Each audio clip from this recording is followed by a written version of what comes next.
Un officier de marine, je suis pas loin de penser que c'est le plus beau métier du monde. En tout cas moi c'est pour ça que je suis rentré à l'école navale, pour conduire des bateaux de guerre. Un bateau de guerre c'est fantastique, c'est une ville flottante, c'est une base militaire flottante, c'est un système d'armes flottant. Tout ça est extrêmement compliqué, tout ça ne tient et ne vaut que par les liens qui unissent l'équipage. Si on ne les fait pas vivre, ce qui n'est qu'un tas de tôles, de tuyaux, de câbles, etc., n'aura qu'une seule envie, c'est d'aller se flanquer sur la côte, parce que c'est tendance naturelle, c'est ça. Et donc il est extrêmement précieux d'entretenir une âme autour de la vie de l'équipage. Et c'est exactement ce que je viens de leur dire. Ce que je viens de leur dire, c'est que ce que je croyais, c'est l'exigence qui est la nôtre. Notre finalité, c'est le combat. Ça peut arriver du jour au lendemain. La Libye l'a rappelé il y a peu de temps, notamment pour ses bateaux et notamment pour le Mistral, qui est quand même remarquablement illustré. D'autant qu'il est parti en Libye en ayant quasiment accompli la mission de formation des officiers élèves, la mission Jeanne d'Arc. En fait, ils sont rentrés avec quelques jours d'avance, ils ont reconfiguré le bateau, ils sont partis immédiatement là-bas, où ils ont accompli un travail remarquable. Notre vocation, c'est le combat. C'est évidemment extrêmement exigeant, ça demande une préparation intense. Ça ne se ferait pas s'il n'y avait pas justement un esprit d'équipage pour animer le bateau. Voilà, je viens de vous dire en quelques mots ce que je leur ai dit tout à l'heure.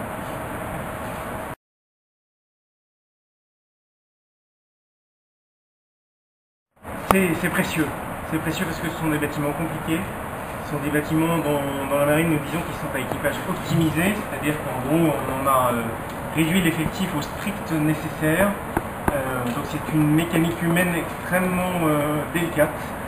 Et c'est précieux d'avoir déjà servi comme second. On est au cœur de cette mécanique humaine, puisque le rôle du second est bien de garantir au commandant que l'outil est prêt à servir en fonction des missions qui lui sont confiées. Donc c'est extrêmement précieux d'avoir déjà servi comme second avant d'arriver comme commandant. Sur des bateaux de cette taille, de cette ampleur, de cette valeur opérationnelle, c'est encore plus vrai évidemment.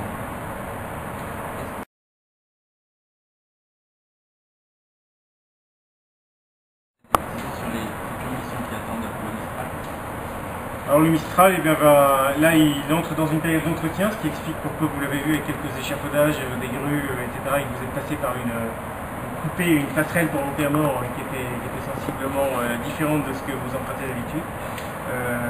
Donc on commence par ça, et ensuite une petite remontée en puissance avec de l'entraînement bien sûr, et puis des entraînements qui deviennent progressivement de plus en plus complexes, jusqu'à des entraînements interalliés qui nous attendent pour l'automne.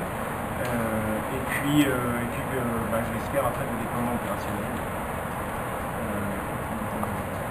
On espère en particulier pouvoir participer à une mission que prennent tour à tour, notamment les bâtiments dits amphibies, les bâtiments de débarquement comme ça, les missions Corin au large de l'Afrique de l'Ouest. Quelques mots.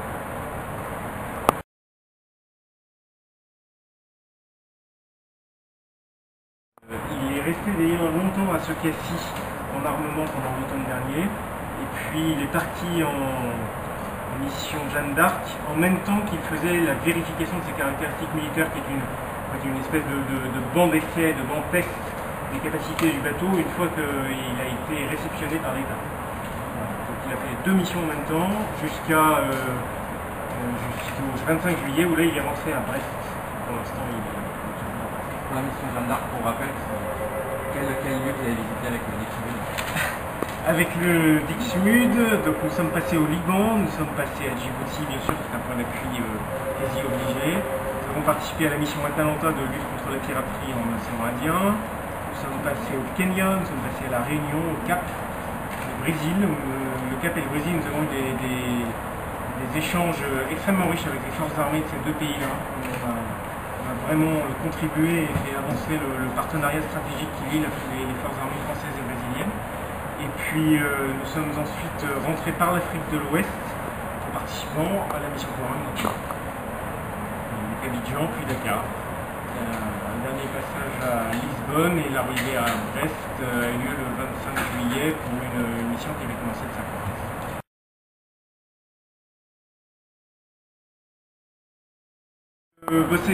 Sur des bateaux, des gros bateaux amphibies comme ça, comme l'a dit le commandant Gariel, j'ai servi sur quelques-uns d'entre eux. C'est une moyenne assez courante d'être absent 150 jours dans l'année. Donc ça m'est arrivé, c'était même un peu plus que ça sur le Dixmude de l'année dernière, parce qu'il y a eu une grosse mission. Ça m'est arrivé quand j'étais sur la Foudre. J'ai servi sur sous-marin où on navigue aussi un petit peu. J'ai servi sur d'autres bateaux où la moyenne était plus à 120 jours d'absence à peu près, 100 jours d'absence. J'aurais du mal à vous dire combien de temps exactement j'ai passé à la mer.